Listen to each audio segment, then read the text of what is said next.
Okay.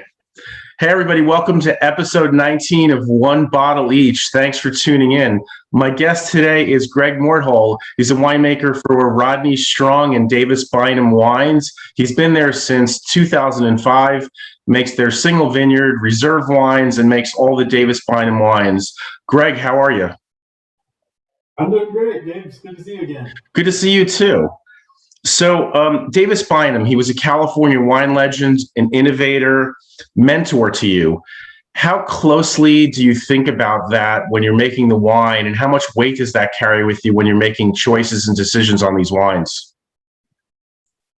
That's a good question. I've gotten a lot of little nudges from a lot of different people, but the things, and I got to know Davis probably, I think it was 2010, late 2010 or late 2011. I can't remember, one of those 2 years. And then I just started hanging out with him, having lunch periodically, and then more often, and had him over to the winery. We were tasting wines, and I was over to his house, a few times, but more often than not, we'd go out for lunch and just chat. So I learned a lot of things just from talking with him. But some of the things I learned when he was walking through the cellar with me when crush were really memorable. And I remember that he loved the Pomar, or he loved the 115.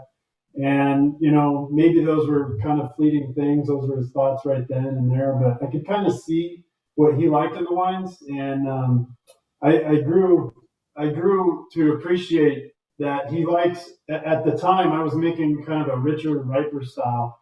And I could see and tell and feel that he really liked the leaner ones, the tanks that showed not leaner in a bad way, but just more pleasantly sophisticated, I guess, in wine speak. Just a little more taut, maybe a little higher acid, maybe a little lower bodied. They didn't need to have all that richness.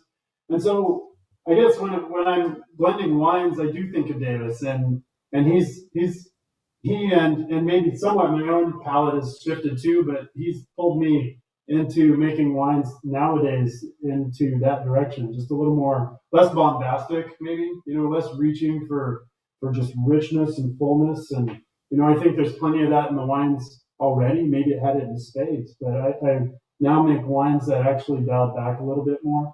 And it's kind of an ongoing evolution, but it's definitely something Davis influenced, me about. Yeah, so obviously we're talking about Pinot Noir because that was one of the things he really most had such a hand in, making the first single vineyard, Pinot in Russian River Valley. And it's probably the grape that people are the most obsessive about throughout the world is Pinot Noir. So were you obsessed with it before you started making it, or what was your relationship to Pinot Noir before you actually started making Pinot Noir? Where did it fall for you? It was a tough little bastard is what it was. It still is a tough little bastard. It's like I've had so many times had the experience with Pinot Noir where you think you've kind of got maybe certain wines of that vintage on track to be what you want them to be. And you're just kind of along for the ride just as much as you're trying to control and manipulate things. So I found that, if you're trying to really do hardcore winemaking with Pinot Noir, it doesn't usually react very well to that. And usually what you need to do is allow yourself to go along for the ride and, kind of guide things up front in the vineyard, of course, leaning on our viticulturists, but guiding things through in the vineyards and how they're grown mostly. And then on the winemaking side, just as long as you've got things to start with close to where you want them to go, it's and picking like riper or less ripe, it's got a lot to do with that. But just laying off in the winery is a really good thing to do. So my relationship with Pinot has been a little bit tumultuous. It's always been fun. It's been exasperating at times, but it's been a fun age of discovery. And I think having made Cab and I make Chardonnay now, but I've made Chardonnay for a long time. I've made Merlot and Malbec. I just find that not to bash Cab, but it feels easier in a way. It feels a little more straightforward when you have a good vineyard and you can make a great wine. And with Pinot Noir, I feel like you have a great vineyard and you can do everything right, and you're still kind of along for the ride. So it's just been it's an interesting experience making Pinot Noir. It just kind of whisks you in one direction or another. And I have had the experience numerous times tasting the wines out in the cellar, and they taste.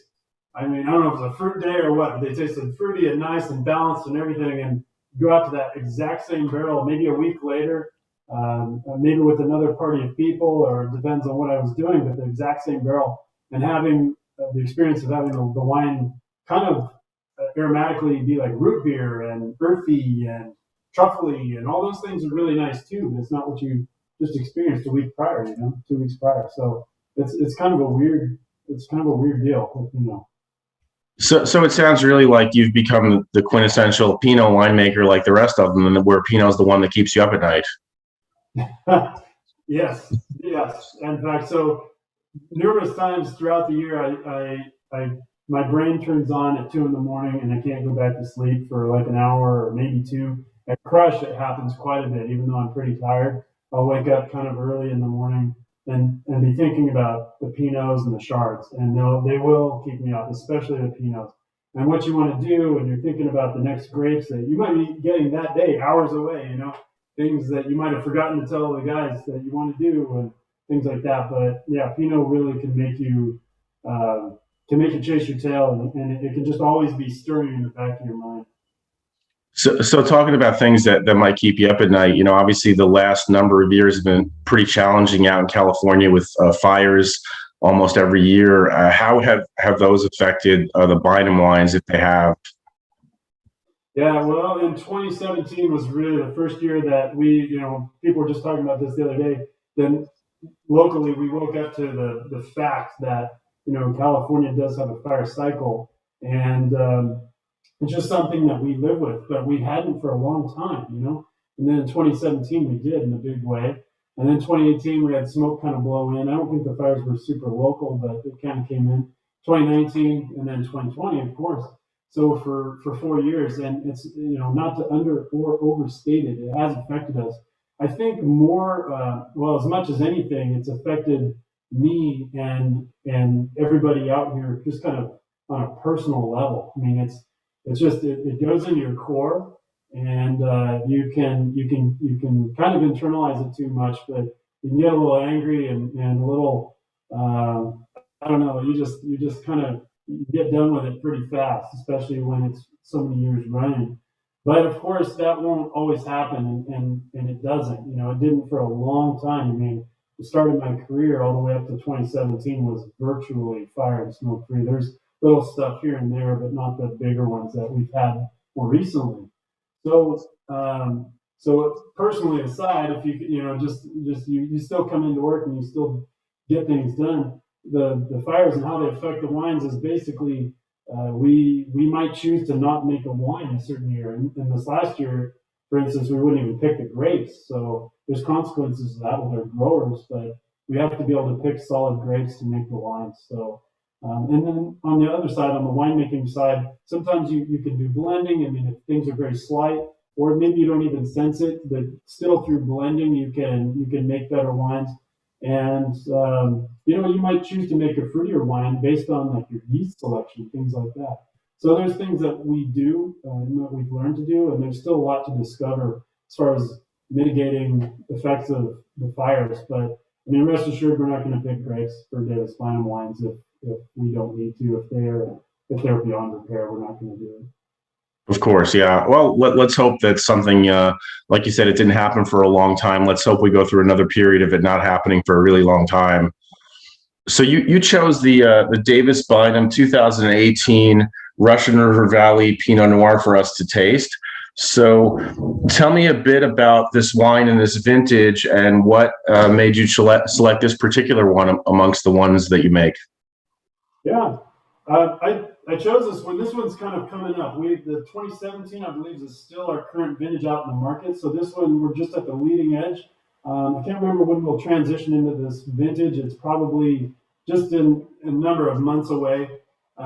We did make this from, a lot of Pinot Noir drinkers know about clones. So we did make this from 8 different clones that we have at a vineyard. And it's a blend of Dutton fruit and James, our own James fruit, and Dutton fruit that we purchased from Green Valley. So it's kind of a warm climate, cool climate mix. The warmer climate being our own James Vineyard right in the middle of the Russian River Valley, and then the cooler climate out towards the coast.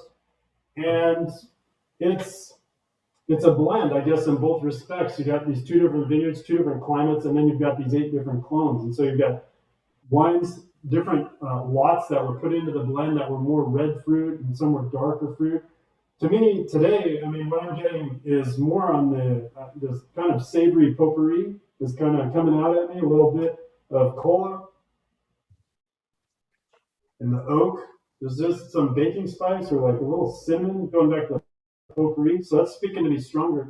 And going back to Pinot and how it can change on you. I mean, uh, the last time I had this wine, it was screaming fruit at me. And to me, Yeah. right now, fruit is playing second fiddle to the more savory kind of spicy tones. So one of the things I did starting a couple of years ago was I started using Hungarian oak, which is a little spicier. So this wine's about 22% or so new French and Hungarian oak. So the Hungarian, I think, is kind of speaking to me now and kicking in. But we had a very moderate, very mild growing season. The temperatures weren't super hot; they weren't super cold. It also wasn't very rainy, so it was kind of a dry year, especially in the beginning. And then we got 10 inches, I think, March, April, thereabouts. Double the amount of rain that we had, and yet we were still only at 2/3 of what we would expect in a year. So we had a dryish year. The yields proved to be really big. So that was a factor because we did get rain later September, and we were just at the tail end of picking Pinot Noir by then. And we still had some Chardonnay out there, but the rain was coming just right in the middle of everything, kind of in between picking Pinot and Chard and then picking those Bordeaux varietals, as my boss Justin does for all our single vineyard cabs. And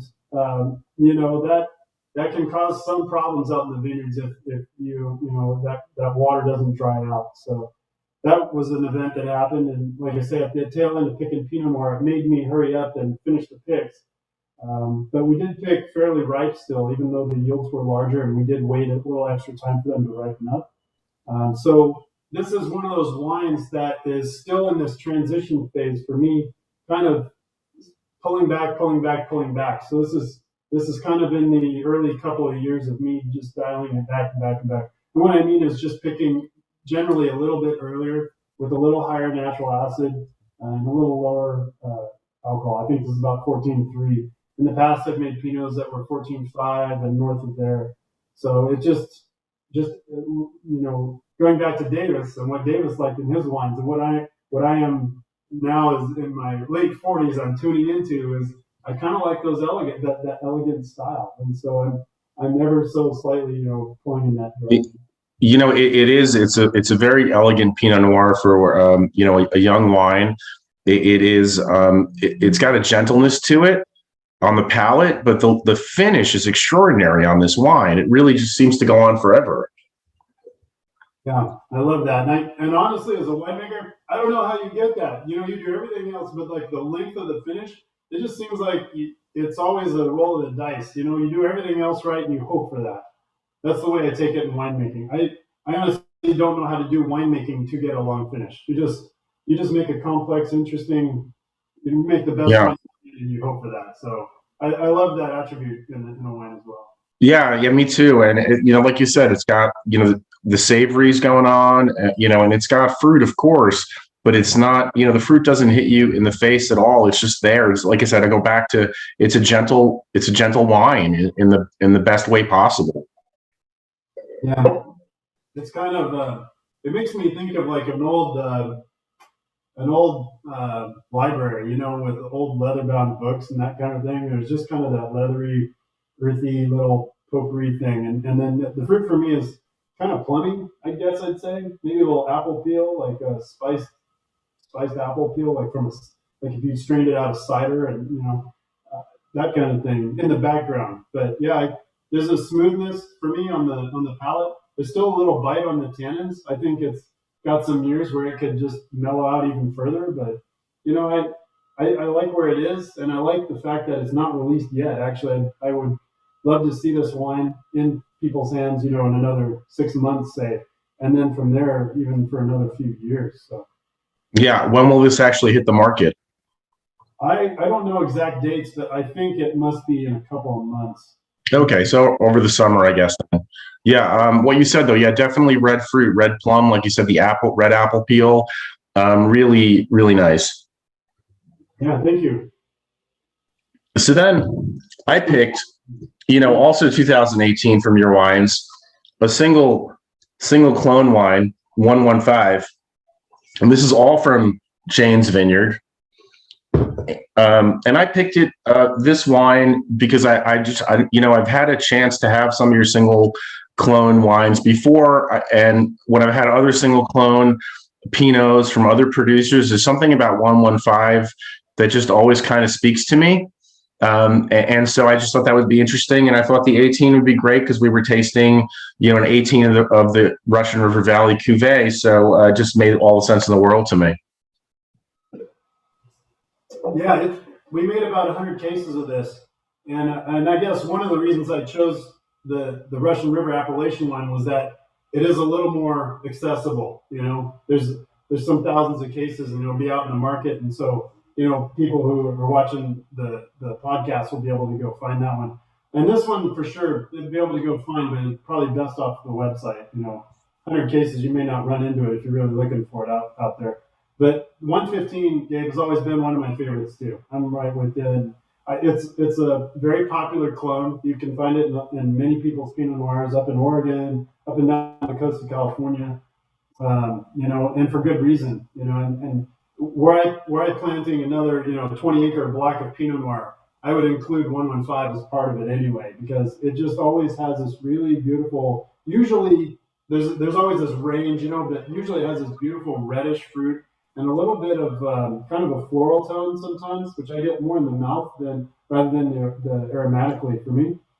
And this one, you were talking about the mouthfeel and the finish on the Russian River wine. This one to me, comparatively, has just a really fine balance. There's between the acidity. I feel the acidity there lifting the wine and the fruit on the palate, but it's also for me got this really nice subtle oily character, and it's smoother. I find the tannins firm up at the end a little bit, but right in the mid palate, it's just lovely. And then those tannins are there to age with the wine as long as people want to age it. Yeah, I feel the fruit is right now a bit more prominent in this single clone wine, and I also think it's just not. It's lovely. It's not quite as expressive as the Cuvée is right now. It even more so just really feels like in a couple months it's really going to open itself up. But it's really lovely and has a nice finish as well. So is the 115 that's in the Cuvée the same 115 from the same vineyard from Jane's that's in this? That is this, I should say? It is partially, yes. So the 115, this was one particular tank of Clone 115 that just spoke to me. And that was one that, we tracked and then eventually kept separate for this bottling. And then did barrel selections beyond that, put it down to, 100 cases-ish, because we had some old barrels, we had some newer barrels, seasoned barrels, and 1-year-old, 2-year-old barrels, whatever, and new. And then I did barrel selection, and we made this wine. The rest of what was in that lot went into this wine, plus any other parts of that block that were perhaps in other tanks also went into this wine. However, with having our own Jane's Vineyard and the Dutton fruit in there, there's some beautiful Clone 115 grown out at the Dutton Lorenzo Vineyard, which is in this wine as well. So it's Clone 115 from two different vineyards in the appellation wine.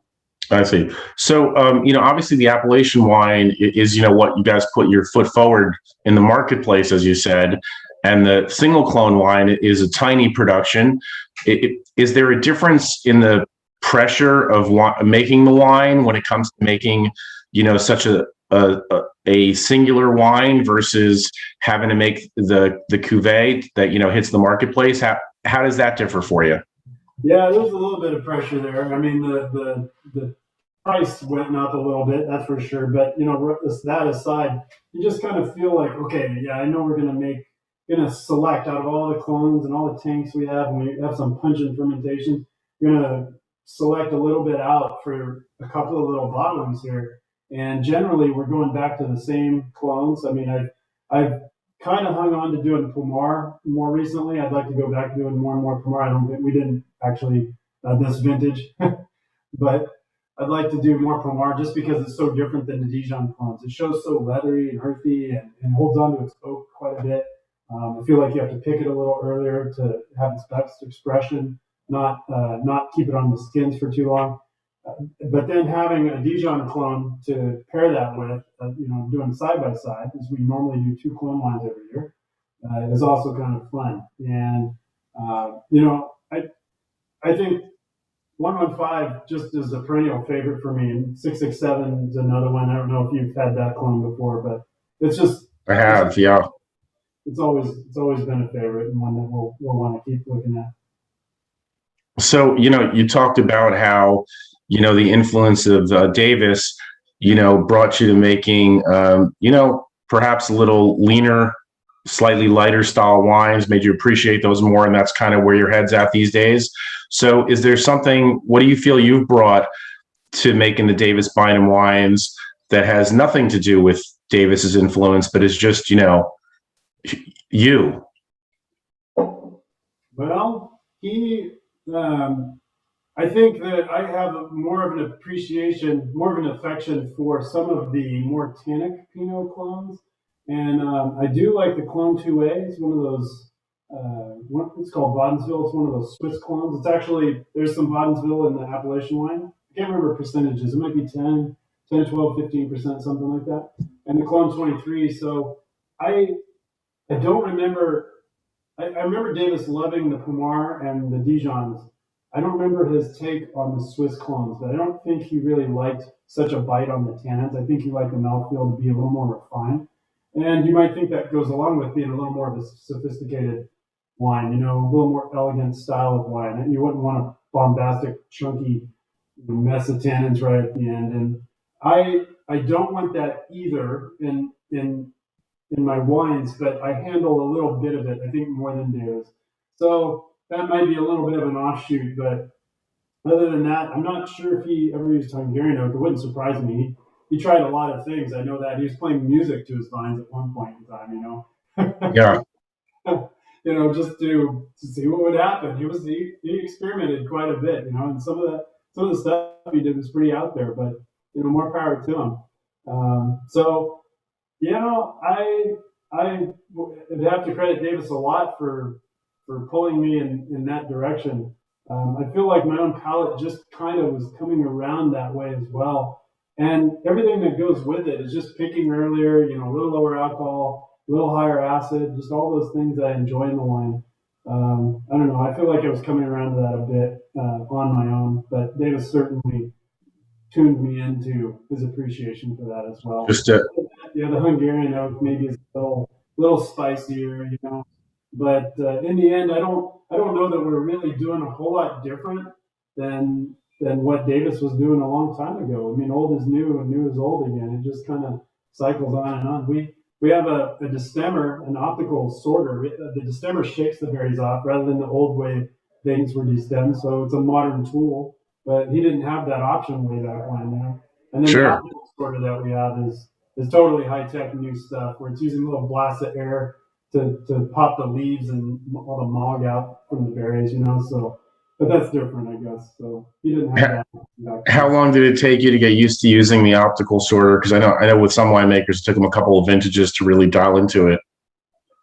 Yeah, I'm still learning. The first vintage we used it was year before last, and then last year I actually didn't use it a whole lot. I spent a lot of time out in the vineyards, and then we were making calls, what to pick, what not to pick, that kind of thing. And so I'm still getting to know it, but it was pretty useful 2 years ago, especially when I used it. And honestly, I've heard other winemakers who use this kind of technology say that its real usefulness is in a harder vintage. When a tougher vintage, maybe a wetter vintage. So thinking back to 2011, especially, a tool like that would be really handy. So other than that, you're taking out more mog. I know there's winemakers out there who they're all good with the mog, the material other than grapes. Anyway, for the listeners, is MOG. So leaves, petioles, and all that kind of stuff. I know there's winemakers who feel that's just part of terroir. for me, it's tannins. There's a little green herbal, bitterness that will come along with those types of things. So I prefer to take them out, but we're doing a lot of hand picking, so a lot of that stuff is just it doesn't even come in like you might get if you're out there machine picking or something like that. Okay, so you're sort of cutting it off before anyway. So for viewers who may not be too familiar with Davis Bynum, tell us a bit about, other than Pinot Noir, what else you're making over there. Yeah, so we are centered on Pinot Noir. We do make 5 different Pinot Noirs every year at this point. We'll leave that door open for more, perhaps. If things come our way, we go looking around. But it's all Russian River, 100% Russian River brand. We do a single vineyard Chardonnay about half a mile from here, just behind me, across the Russian River. It's called River West Vineyard. So on this side of the river, it's River East, right around where I'm sitting now, right at the winery. On the other side is River West. So single vineyard Chardonnay, lovely wine. It's kind of got this. There's a little bit of a flint to it, a little minerality, and there's certain clones of Chardonnay growing out there that are also kind of floral and very expressive. So there's a layer of that in the wine, and then there's just really lovely green apple pear. And we put that. I use French and Hungarian oak in that wine, and we do another little bottling of Chardonnay from the same vineyard, but just that floral clone. It's called Gravelines. So that's a fun little wine. We do 150 cases of that. And then beyond that, a rosé of Pinot Noir, not Saignée. So we grow it and pick it to make rosé. It's not where you grow it to make a still Pinot Noir and then full-blooded Pinot, and then you bleed the tank and make rosé as a byproduct. This is made specifically for making the rosé. And I use a specific clone out at the same vineyard, actually, out at James Fort. It's clone 113, one of the Dijon clones, but I think it's just got this really beautiful red fruit, a little higher acid, and a little bite on the tannins, but picking really early just makes a really lovely, elegant wine. And there is a Sauvignon Blanc called Virginia's Block. Virginia was Davis's second wife, and we named the block after her. It's a little 5-acre block that we saved from being replanted over to Pinot Noir because we just couldn't get enough Pinot Noir, really. So I laid down on the tracks and kind of said, why don't we save some part of the vineyard? And because Davis made a great Sauv Blanc a long time ago, so we did. And been doing that since 2012, and it's just really tropical and delicious. It's got a little streak of jalapeno in the background, but citrus, grapefruit, bright acid, just really well balanced. So, lovely wine. It's about 1,200 cases, and I mean, not too many people doing single block, single vineyard Sauvignon Blancs either. So that's quite true. So go back, if you would, for a second to the rosé. I'm curious, what was the process, and how long did it take you to identify that it was 113 that would be the clone that you would use for rosé, and that I assume you just designated a portion of the vineyard for that, or different blocks? I don't know. You tell me.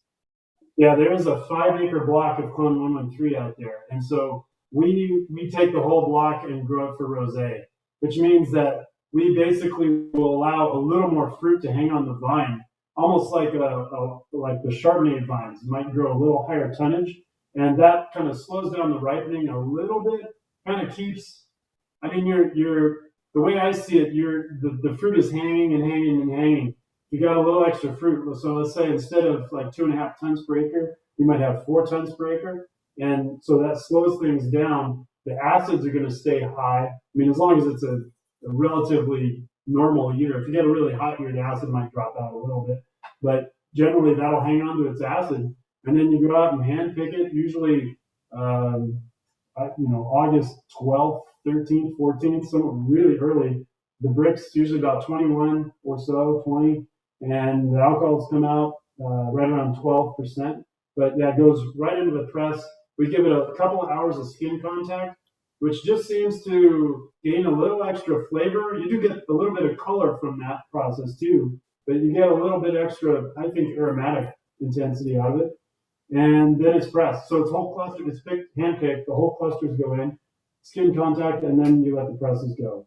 And that juice comes out, it goes to tank, and it's fermented right there in tank. Kind of like the white wine. It's fermented just the juice, no skins. and fermented cold, hangs on to all those bright aromatics and the acid and everything.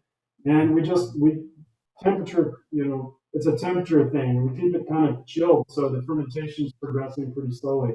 So that rosé of Pinot Noir will actually ferment over the course of probably 3+ weeks, maybe closer to a month even. And whereas the tanks of Pinot Noir will be on and off the skins a total of maybe, I always say 10 days, but I'm still kind of, I've had a few on the skins for 10 days, but it's been more like 12 or 14, something like that nowadays.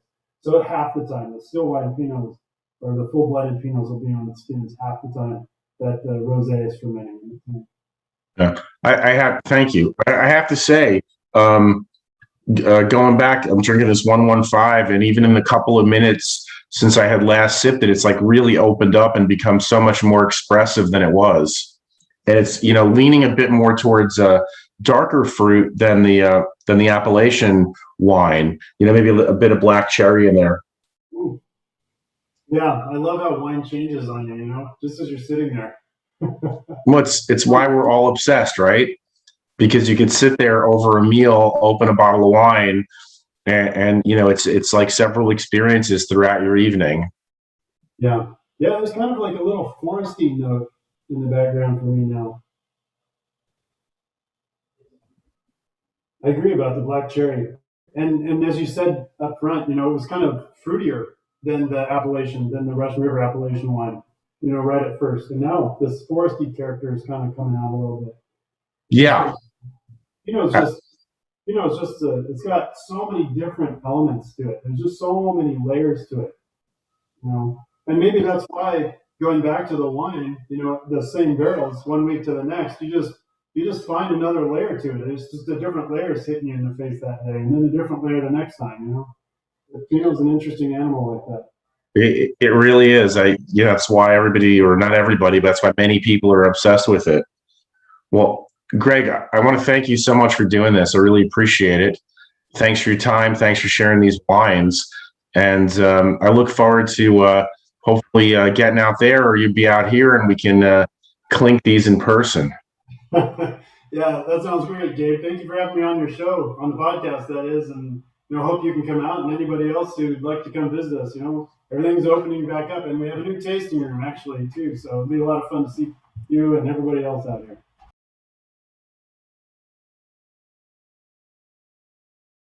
Thank you. All right, man.